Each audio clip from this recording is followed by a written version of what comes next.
siapa?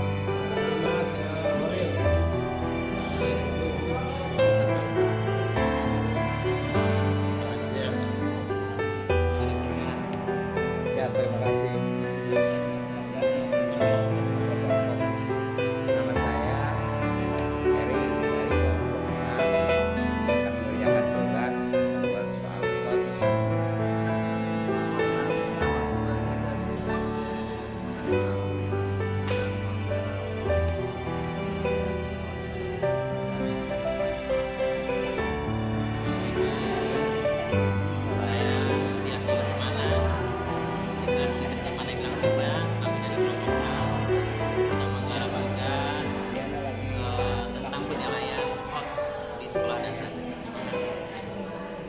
Saya SPK 3 Jawa Sari bersama dengan kelompok 6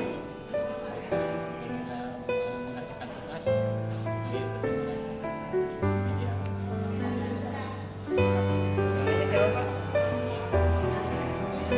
Ya, terima kasih. Tentang penilaian pengetahuan, kita sudah tahu bagaimana penilaian pengetahuan. Cuma di sini saya akan mencoba lagi ya, tentang penilaian pengetahuan. Penilaian pengetahuan ini yaitu KD dari K3 ya, dilakukan dengan cara mengukur penguasaan peserta didik yang mencakup dimensi pengetahuan aktual, konseptual, prosedural, dan metakognisi dalam berbagai tingkatan proses berpikir.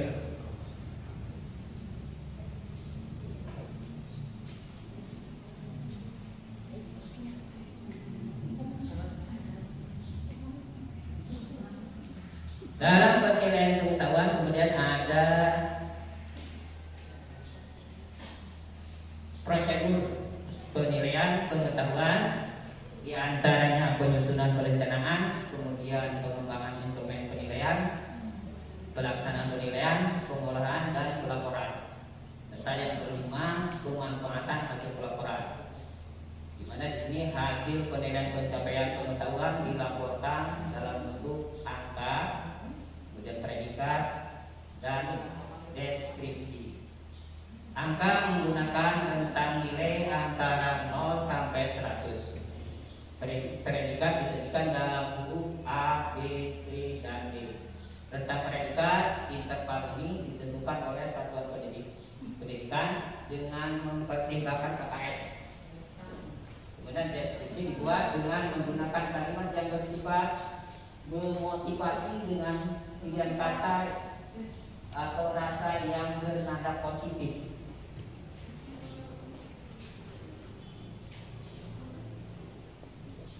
Selanjutnya teknik penilaian dalam pengetahuan. Di sini tersedia tes tertulis, kemudian tes lisan dan penugasan. Tes tertulis adalah tes yang soal dan jawabannya secara tertulis, antara lain berupa pilihan ganda, isian benar dan salah, isian benar, salah, kemudian menunjukkan dan uraian. Adapun instrumen tertulis ini dikembangkan dengan mengikuti langkah-langkah sebagai berikut: melakukan analisis KD, ya, menyusun kisi-kisi soal sesuai dengan KD, menulis soal berdasarkan kisi-kisi dan mengacu pada kaidah-kaidah penulisan soal. Selanjutnya menyusun pedoman penskoran. Dan yang terakhir melakukan penskoran berdasarkan pedoman penskoran. Kemudian tes lisan ini berupa pertanyaan-pertanyaan perintah kuis yang diberikan pendidik secara lisan dan peserta didik merespon pertanyaan tersebut secara lisan. Tes lisan bertujuan menumbuhkan sikap berani berpendapat, mengecek penguasaan pengetahuan untuk perbaikan pembelajaran, percaya diri, dan kemampuan berkomunikasi secara efektif. Adapun langkah-langkah dalam pelaksanaan tes lisan ini sebagai berikut, yaitu melakukan analisis KD, menyusun kisi-kisi soal sesuai dengan KD, kemudian membuat pertanyaan atau perintah dan menyusun pedoman penilaian. Sedangkan untuk penugasan ini yaitu pemberian tugas kepada peserta didik untuk mengukur pengetahuan dan memfasilitasi peserta didik memperoleh atau meningkatkan pengetahuan. Tugas dapat dikerjakan secara individu atau kelompok sesuai karakter tugas. Tugas tersebut dapat dilakukan di sekolah, di luar sekolah, ataupun di rumah. Selanjutnya,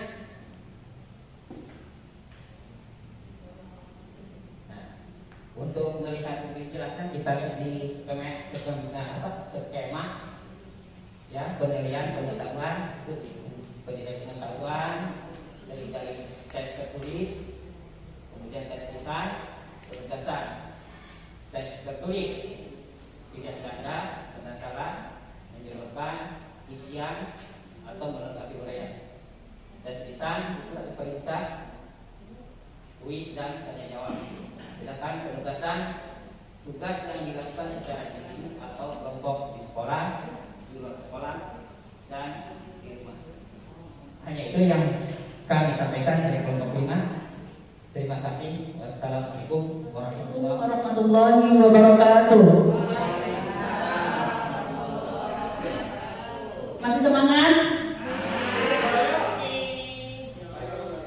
Kami dari kelompok 2 akan mempresentasikan tentang penilaian kinerja portofolio ranah keterampilan.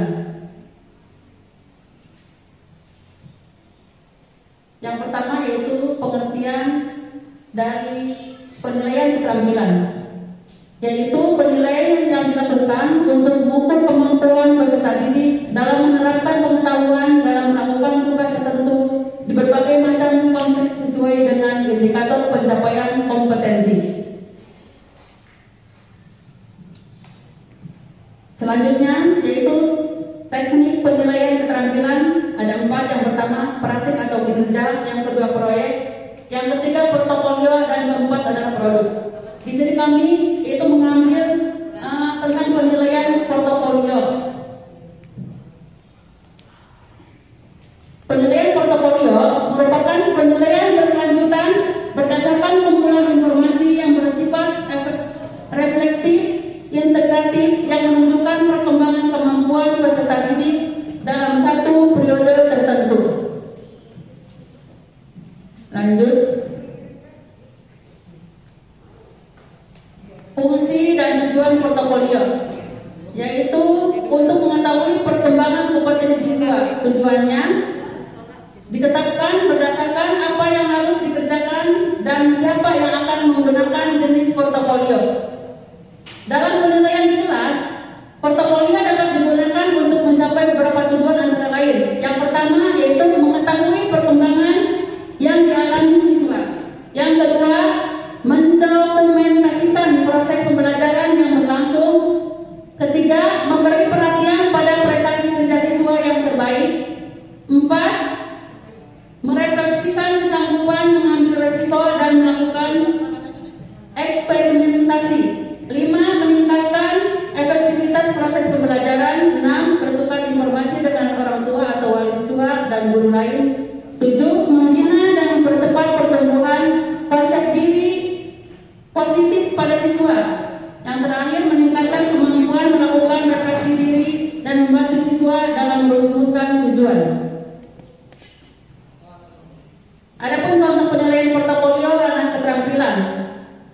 Di sini nama peserta didik yaitu Pawajan kelas 3 semester ganjil. Tanggalnya bisa oleh Bapak dan Ibu guru diatur ya. Yang pertama adalah di sini laporan hasil membaca kalimat-kalimat dalam Al-Quran surat An-Nasr. Di situ aspek yang dinilai ada kesesuaian, ada keaslian dan kelancaran. Yang poin yang kedua menulis kalimat-kalimat dalam Al-Quran surat An-Nasr. Yang ketiga laporan hasil hafalan surat An-Nasr, yaitu di ranah keterampilan. membaca, menulis, dan menghafal. Di aspek yang dinilai yaitu ada di situ ada angka 1, 2, 3, 4. Apabila anak mampu dicentang di angka 4 itu sangat baik. Kalau dicentang di angka 3 baik, angka 2 sedang, dan angka 1 adalah kurang. Terima kasih, itu saja. Nanti apabila ada yang bertanya, silakan nanti oleh Ibu Esi. Terima kasih. Assalamualaikum warahmatullahi wabarakatuh. Kami dari kelompok 1 dan 4 mendapatkan tugas berkaitan dengan penilaian sikap. Di sini mungkin sebagaimana kita ketahui bahwa sikap itu ada 2 aspek, ada sikap spiritual dan sikap sosial. Namun tadi ketika berbicara KKM-nya sudah ditentukan belum? Jujur belum, kita masih kebingungan, gitu kan? Karena apa? Yang kami ketahui bahwa secara sikap itu tidak bisa dalam bentuk angka, tapi deskriptif, gitu kan? Intinya, tapi kita masih kebingungan dalam menentukan KKM-nya. Mohon arahan selanjutnya.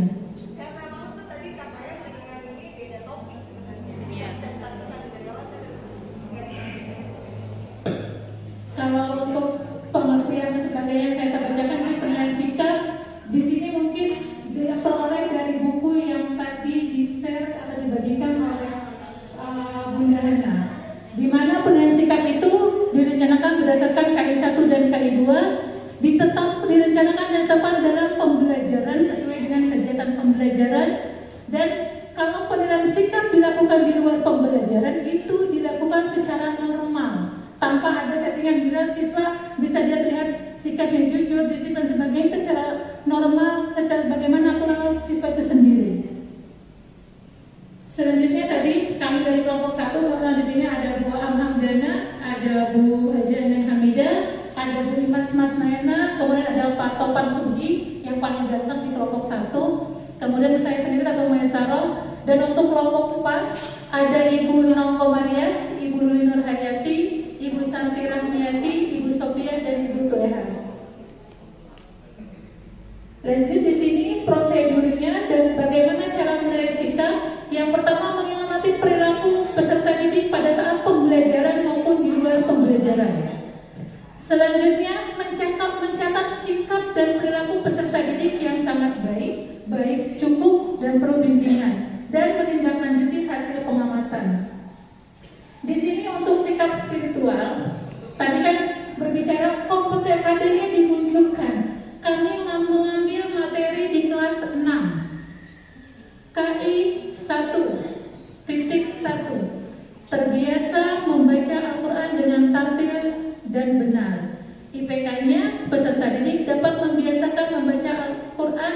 Di sini karena materi sudah muncul surat Al-Kafirun, maka membaca Al-Quran surat Al-Kafirun dengan tartil. Rencana penilaiannya, penilaian sikap ini dengan menggunakan observasi, instrumennya dengan instrumen penilaian jurnal harian penilaian sikap, baik penilaian lembar, penilaian diri maupun penilaian antar teman. Instrumennya itu terampil di bawah.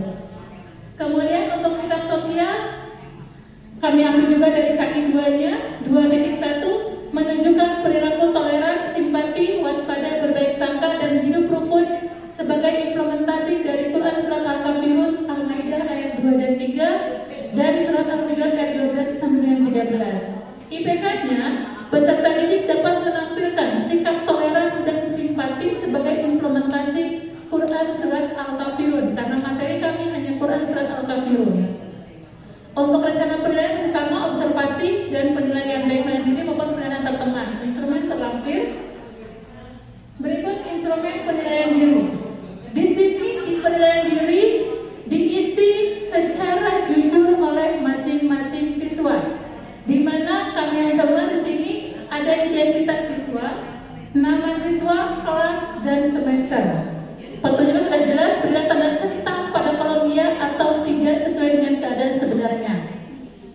Contoh di sini karena sikap spiritual, siswa selalu membaca basmalah sebelum melakukan kegiatan. Kenapa dengan poin 2 berbeda? Ada siswa selalu membaca doa sebelum belajar. Maksudnya membaca basmalah itu kegiatan itu masih umum, segala bentuk kegiatannya. Sedangkan untuk membaca doa sebelum belajar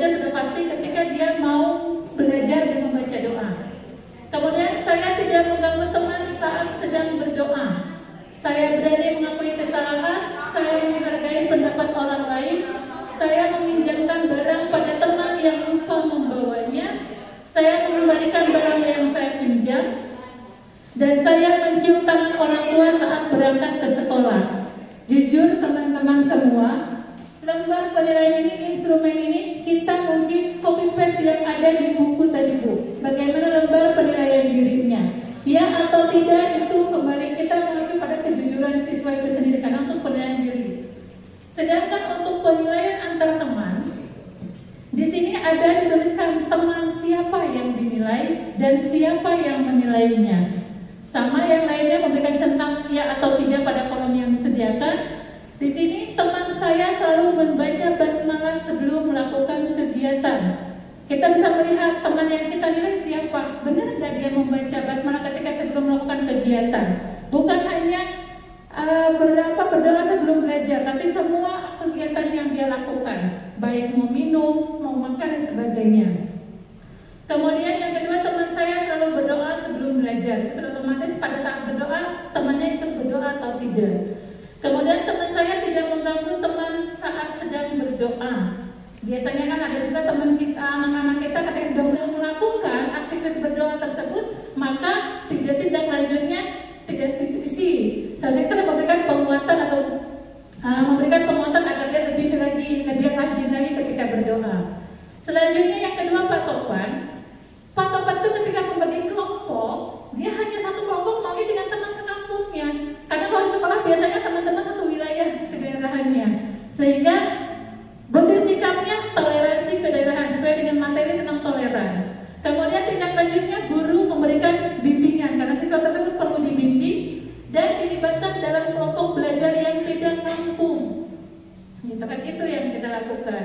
Selanjutnya untuk sikap sosial, di sini kita masih nama yang sama, Bu Neng dan Pak Topan. Bu Neng perilakunya terlambat datang ke sekolah.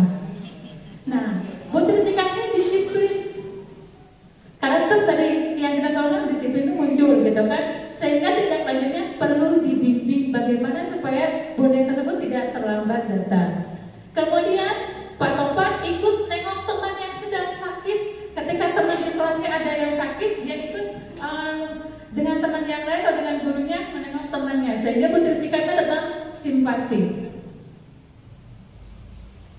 Selanjutnya mungkin itu yang kami sampaikan berkaitan dengan penilaian sikap. Mohon masukan, arahan baik dari fasilitator maupun dari teman-teman semua. Terima kasih. Assalamualaikum warahmatullahi wabarakatuh. Hasil ilustrasi kemampuan menulis kaligrafi dari mulai tulisnya pakai pensil biasa, ya.